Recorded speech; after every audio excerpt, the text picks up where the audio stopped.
on termine la journée par des propositions concrètes. Et ça donne de la puissance ensuite à vos demandes à l'égard des élus, parce qu'il ne s'agit pas que de pointer des problèmes, vous leur proposez des alternatives dont ils peuvent se saisir, mais comme ça a été dit, ils n'ont pas toujours la compétence, mais qu'ils peuvent relayer dans leur cercle politique respectif. Donc c'est très important cette histoire des propositions concrètes. Là où le maire d'Espéraza m'aide, c'est qu'on voit bien qu'on a eu une discussion sur la Haute-Vallée de l'Aude aujourd'hui, mais je vous prie de croire que j'aurais pu avoir la même dans le Vercors ou en Lozère ou au Vigan, dans les Cévennes, que j'évoquais tout à l'heure. Donc cette question aujourd'hui, tout le monde la connaît. Tout le monde la connaît. C'est pour ça que je vous disais qu'à un moment donné se pose la question de la fenêtre d'opportunité. Qui va franchir le pas pour vouloir la traiter pour deux? Parce que le problème, tout le monde le connaît. Et les témoignages des maires qu'on a eus aujourd'hui, on pourrait les multiplier. Vous êtes 36 000 maires, je crois. Il y a beaucoup de vos homologues qui pourraient dire la même chose. Et donc se pose la question de valoriser les expériences. Il faut tirer du jus de votre expérience de la Haute-Vallée de l'Aube et de la publier, si c'était possible, je disais, dans la Gazette des communes, ou faire caisse de résonance. Continuer à tisser des alliances avec d'autres expériences du même type pour construire ces alliances. Essayer d'obtenir, et d'où l'intérêt de publier, de passer par un écrit de propositions concrètes, de le publier, et ensuite essayer de tisser des alliances. Ce matin, on avait un représentant, à moins que ce soit l'un d'entre vous, de l'Association des maires des communes rurales de France. Je peux vous garantir, pour les avoir rencontrés avant les dernières présidentielles, que l'Association des maires ruraux de France se préoccupe de ces questions. Donc, si c'est que la Haute-Vallée de l'Aude qui fait une prise de parole, c'est une chose. Si c'est relayé par une association des maires, c'en est une autre. Il faut donc tisser des alliances. Voilà ce que je voulais dire. Vous signalez quand même, parce que j'ai oublié de le faire, qu'il y a un diplôme santé-précarité à la fac de médecine de Montpellier, qui est ouvert à tous les professionnels. Donc je vous recommande de vous intéresser à cette question.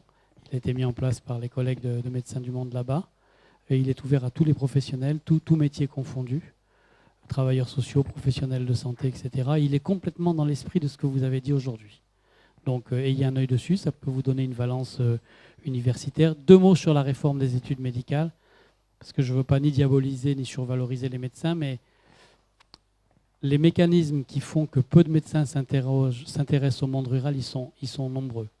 Mais ils résultent pour une part du rouleau compresseur que constituent les études médicales, un rouleau compresseur qui cherche d'abord l'excellence scientifique dans les sciences dures, la physique, la chimie, la biochimie, et que donc on a des jeunes gens qui sortent dans une quête d'excellence scientifique avec un relatif désintérêt des sciences sociales et des sciences humaines. Et ça c'est un problème.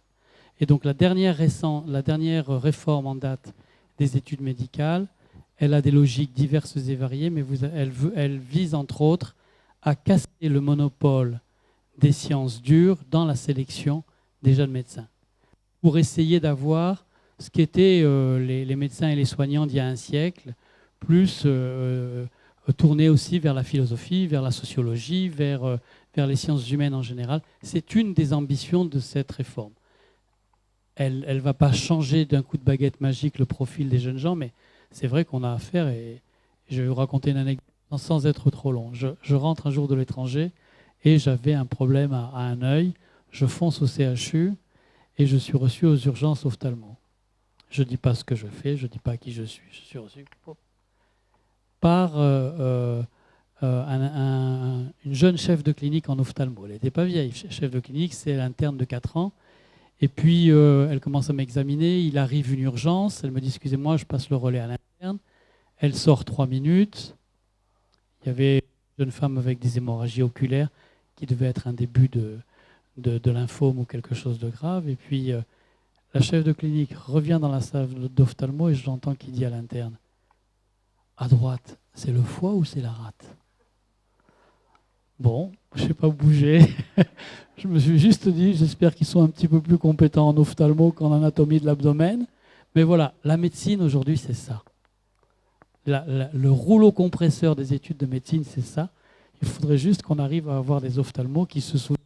Et ce n'était pas le vieux Shibani chef de service de 60 ans, hein, c'était la jeune chef de clinique de 35. Il faudrait juste que les jeunes gens de 35 ans, ils sachent de quel côté il y a le foie, il y a la rate. Et c'est une des formes de conclusion de la journée. Monsieur le maire, merci pour votre accueil et je vous laisse conclure, puisqu'on est dans le moment politique. Comme je t'ai conduit à vous dire bonjour, je suis conduit maintenant à vous dire au revoir.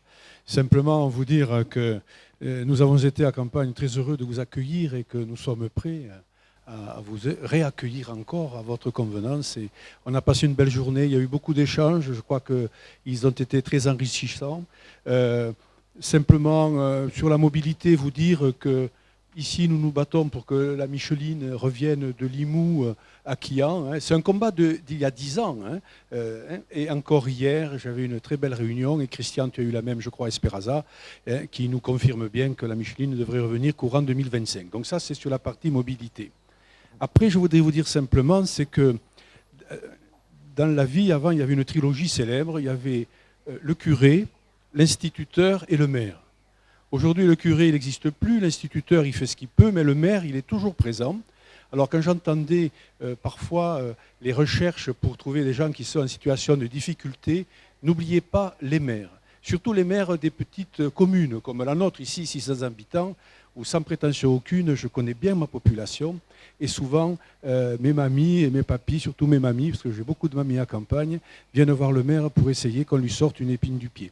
Et ça, il ne faut pas oublier les maires, forcer leur porte, forcer leur portable quand ils vous le donnent, moi le mien, tout le monde là, pour qu'on vienne vous aider, vous renseigner. Le point que soulignait Christian Soula, c'est vrai que c'est le combat de la santé, mais il y a plein de combats dans la Haute-Vallée, on l'a vu. Marie-Ange, on en a partagé plus d'un, que ce soit les perceptions, que ce soit les gendarmeries, que ce soit, enfin bref, les écoles, il faut se battre pour lutter contre la fermeture des écoles. Enfin, les combats des maires, ils sont quotidiens. Vous parliez des maires ruraux de France. Nous étions à l'Assemblée générale la semaine dernière et nous avons eu le Premier ministre qui est venu et pas moins de 11 ministres qui sont venus aussi nous visiter pour nous dire qu'ils nous aimaient. Et c'est vrai qu'on aime les maires et surtout on les aime au moment où on est dans la meute, on est bien d'accord, et au moment des échéances électorales où on n'arrête pas de nous solliciter pour avoir des parrainages des uns et des autres.